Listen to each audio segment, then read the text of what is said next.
Hello everyone, late chapter, late review, and I feel like the cover story or the cover page for this chapter was kind of redundant because in a previous cover story, like Chiffon had said, I want to go see Lola.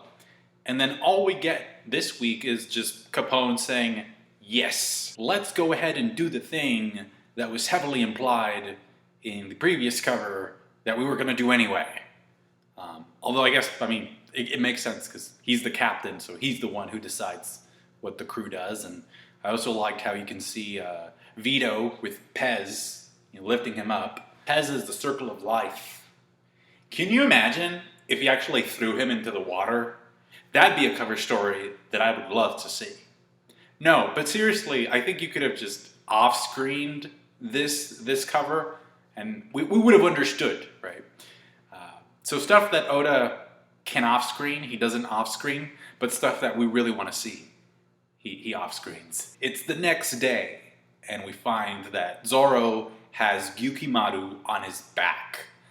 And what's interesting is that he asks him, what are you going to do with all those weapons you've been collecting? And in the same chapter, there's a section where there's a problem because the prisoners, even though they're motivated, they don't have any weapons.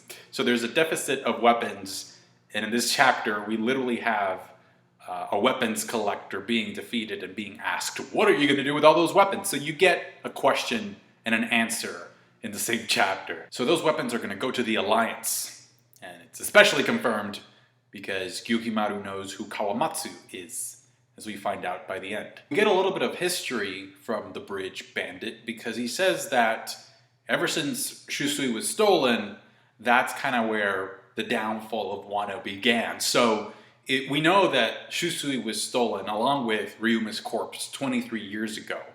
And we know that the time jump where the people were sent into the future happened 20 years ago. So that means that it essentially took 3 years for Wano to fall in the clutches of Orochi and Kaido. There's a brief mention of a sword god, and Oda makes sure to have Zoro repeat it, emphasize it. So I'm kind of curious if that's just part of a myth in Wano, or if it's an actual person. I don't know if it's tied to Ryuma. But regardless, I think the fact that Gyukimaru mentions it, and then the fact that Hiyori recognizes the name of Shusui, is going to continue to guide Zoro on his quest. And ultimately, I think he's either going to become the myth himself, or it's going to lead him to get a power-up, or get an upgraded sword. Anyhow, Kawamatsu arrives at the scene, and there's two things that I really appreciated about that, even though it's super quick. The first one is how casual Zoro is when he blocks Kawamatsu's sword. It reminds me of a scene that we had before in Wano where he blocks an arrow, again, very casually, just like shoop, whoosh. And then Kawamatsu notices this, and he starts doing backflips. He's like, oh no, I gotta keep my distance. And I guess it's heavily implied that Kawamatsu is a fishman kappa thing. I don't know what else he could be if he's not a fishman, because he's not a devil fruit user because he's able to swim. I think fishman fits the best, unless the kappa is actually a race, that's apart from fishmen. So maybe that's the race that Big Mom needs, in addition to King's race and the Giants. Just as a quick side note, the anime ended up changing the color of King's wings, so now they are officially black instead of white. It's kind of alarming how they can just change it like that, erase it like it never happened. It's just like, oh, our bad. They were never supposed to be white. They were always black to begin with. So now, it's less likely that those theories about King being a Birkin or a Skypean are true. And speaking of changing things, because of Stampede, we actually recently found out that the name of the final island, Raftel, is actually Laugh-Tel. Like laugh, like laughing. And because of the change in the name, I think now it's pretty obvious that there has to be some connection between Laugh-Tel or Raftel with the D clan, because one of the most common characteristics of people that belong to the D clan is that they have died smiling. Kind of gets me to think about like Jawar D. Saul, who told Robin that as long as you laugh, everything's going to be okay. Like, you know that better days are ahead of you if you can just laugh. Unfortunately, though, that scene at the Ringo Bridge kind of falls apart. Well, it doesn't fall apart, but it kind of stumbles by the end because some fighters show up and they start shooting at Gyukimaru, and then Gyukimaru runs away. Even though he's happy, he's glad that Kawamatsu has returned. I'm assuming he's going to go and get some weapons to help. The part where the scene kind of stumbles for me, though, is when Hiyori is getting emotional and she's apologizing to Kawamatsu about running away, that she ran away because she didn't want to feel like a burden because he was feeding her, sacrificing his food for her. But the thing is, like, I don't think there's a lot of weight to that emotion because we didn't know that Hiyori had run away. It's not like Hiyori ever mentioned it. Like, all she said when she was talking to Zoro, she said, we were separated when I was 13. So it's not like we ever saw either of them have like this guilt trip or this guilty conscience about, oh my gosh, she ran away. I can't believe she ran away. What's going to happen to her? Or her saying like, I can't believe I ran away from him. Oh my gosh, no. The Onigashima Island section of the chapter was, in all honesty, I think the best part of the chapter. It was hilarious. I think Oda has made it a point to make Queen the funniest Yonko commander ever. I like how the scene opens and the waves are still going crazy. Like, there's like a whirlpool forming and stuff. It's just absolutely crazy. Even though this is a day after they started clashing. So they're still going at it. Now, according to the chapter, Big Mom and Kaido are fighting. But it's hilarious how easy it is to take this scene, these same panels, and give it a different context. Because for one, you see the roof falling down. And if you've ever lived in an apartment and you've had a couple upstairs, you know that that's exactly what happens when they start to get romantic. Secondly, one of the henchmen says, at this rate, they'll be going at it all night, or something like that. So it's like, the jokes write themselves. Queen wants the GTFO hard, which is hilarious for two reasons. Number one, where are King and Jack? Because I would have assumed that Jack would want to get out of there, like, quicker than Queen. But Queen is like, hey, do you guys need reinforcements over there by chance? You sure? Because I can go check on you guys. I don't want to leave my post. I want to stay, obviously. But if you need me, right? Oh, so you don't need any of my help right now? You're saying you're good? Yeah? Oh, okay.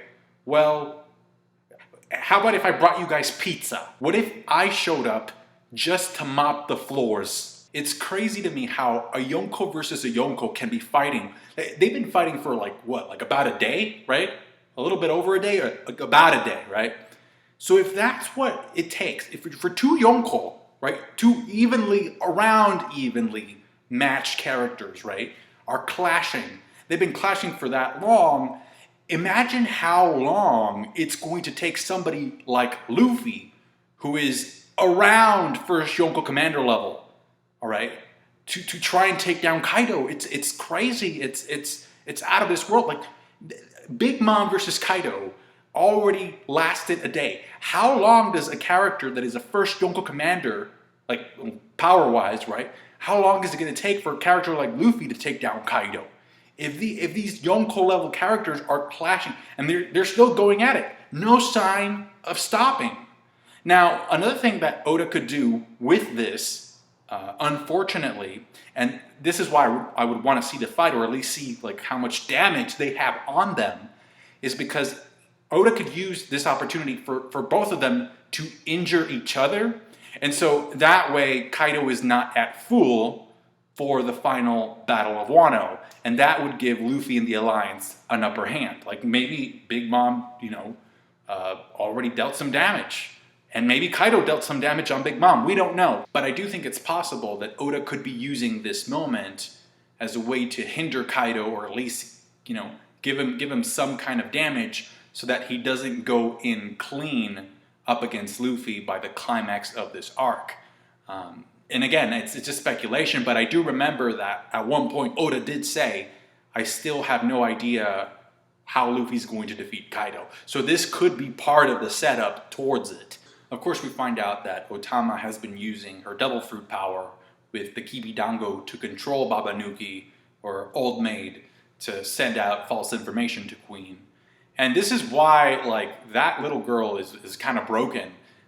There's a lot of like speculation about Usopp using those little Kibidango balls during the final fight. Him loading up his Kabuto slingshot with the Kibidango produced by Otama, and then allowing Otama to control some of the beast pirates, some of the smile users and stuff. That'd be crazy. And the theory actually stems from the way that he was using, if you remember Usopp, the way that he used salt back in Thriller Bark, where if the zombies ate salt, the shadow would go back, like it would just float away. And that's how they dealt with the zombies, using salt.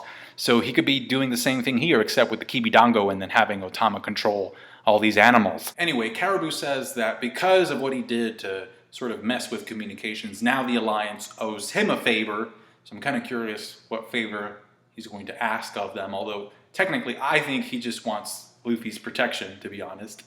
And then Chopper says that he was able to deal with Queen's virus very easily. Like it was something very easy to take care of, which is good for Chopper, but doesn't really make Queen look good. Then again, Chopper is a great doctor, so it makes sense that he was able to deal with it. But he says like it was easy, like it wasn't hard, like he didn't struggle, he wasn't sweating to deal with the virus. And then we get introduced to 4 Yakuza bosses. Now, if you remember at one point where people were hyping up Hyogoro, Hyogoro was supposed to be the Yakuza boss, or the guy of the flower capital. So Hyogoro was the boss for the flower capital. And in this chapter, we get introduced to the boss from Ringo, Kibi, Hakumai, and Uran. That leaves 1 Yakuza boss left, which would be the Yakuza boss for Kuri. However, in this very same chapter, we are reminded that Shutenmaru / Ashura Doji is from Kuri. So do you think that Shutenmaru is that final Yakuza boss that we don't know of? Or do you think that there's still somebody else out there who fits that role of being a Yakuza boss for Kuri? Anyway, we go to Itachi Port. Brings back memories. Oh, and then the Yakuza boss for Ringo, Moonflower, Ocho. She has the Sharingan Tomoe on her kimono. Some time ago, we had a section of a chapter in which Frankie was running around town trying to find the blueprints for Kaido's Onigashima mansion. And so in this chapter, we find out that Shutenmaru had those plans all along. So I do think that those plans should be handed over to Frankie, because he was the one that was putting in the work, running around like crazy trying to find them. Now we're adding on a total of 3,500 men with no weapons, but like I said before, I'm pretty sure that Gyukimaru will take care of that. Make sure that everybody's armed, because he's been collecting weapons all this time. And then Kinemon says that he's going to Amigasa village, which is where Tenguyama Hitetsu is. So he rides off on his rooster, and because this is Wano and Japanese folklore and Japanese mythology references abound, I think that rooster could be a reference to a creature called Basan, which is a fire rooster in Japanese mythology. Hopefully we get to find out who the man that Hitetsu is waiting for is, given the fact that Kinemon is headed his way. Overall, I thought the chapter was fine. Let me know your thoughts about it. Specifically the part about like the Yonko, like the Yonko clashing. Well, it getting off-screened, number one, but then also stuff that we can speculate about because it is being off-screen, such as, Kaido taking damage, Big Mom taking damage. What does this mean for, that last final fight of the arc of Luffy versus Kaido? Let me know down in the comment section. Thank you so much for watching. Like the video if you did. Subscribe to my channel if you haven't done so already. Catch you guys later. Take care. Bye.